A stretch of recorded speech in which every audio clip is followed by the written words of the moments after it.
कधीच नाही चुकणार तुमचे फेवरेट टीव्ही शोज झी5 सोबत, तेही एकदम फ्री।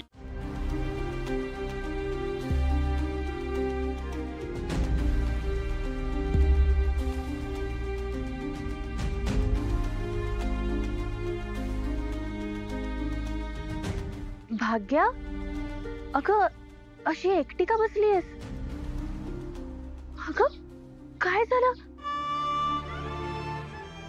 कोण काय बोललं का तुला?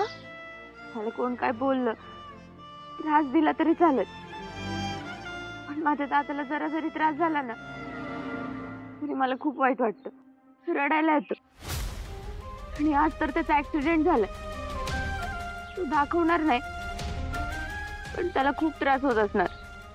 हो, त्याला त्रास तर होतच असणार आहे, पण मी आहे ना, मला माहिती त्याला कसं बरं करायचं। आणि इनफॅक्ट आपण सगळे आहोत त्याच्यासोबत। आपण नाही, आम्ही आहे। तू आत्ता आहेस पण नंतर नसणार। मी खरं बोलते ना वहिनी? तुळजा वहिनी, तुला राग नसेल येणार तर एक विचारू? मी का ओढलं दादाला यात? त्याची काय चूक होती? तू प्रेम केलं होतंस ना सिद्धार्थवर, मग तू आणि त्याने मिळून तुम्हाला हवं ते करायचं ना। ते दादाच्या मागे का लागलं? तुमच्यामुळे दादाला काय काय सहन करावं लागतंय।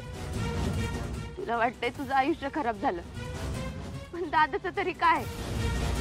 त्याच्या वाट्याला काय आलंय सांग ना। अख्ख्या गावासमोर डॅडी आणि शत्रूंनी त्याला मारलं।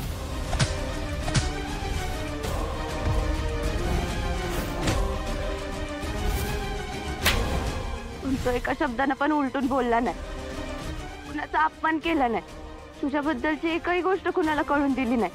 मागच्या काही दिवसात मी माझ्या दादाला रोज मनातल्या मनात तडफडताना बघितले। त्याची ही अवस्था नाही भगवत। तो आमचा श्वास आहे, आमची आई बाप सगळं तोच आहे ग।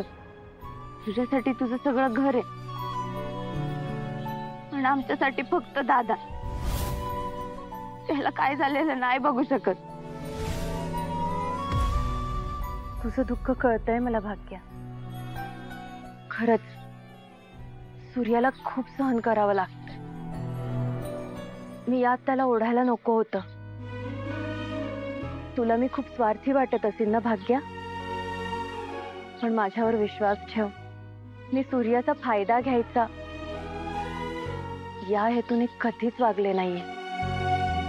पण आता मला जाणवतंय माझ्यामुळे त्याची किती फडफड झाली, पण त्यावेळी मला काहीच सुचत नव्हतं ग।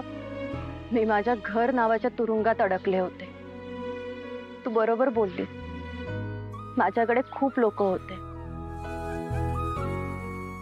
पण माझ्यासाठी ते काहीच करत नव्हते। दोन्ही आयांचं डॅडींसमोर काहीच चालत नाही, आणि शत्रू तर सेम डॅडींसारखा वागतो। झी5 ॲप डाउनलोड करा आणि पहा सर्व एपिसोड्स एकदम फ्री।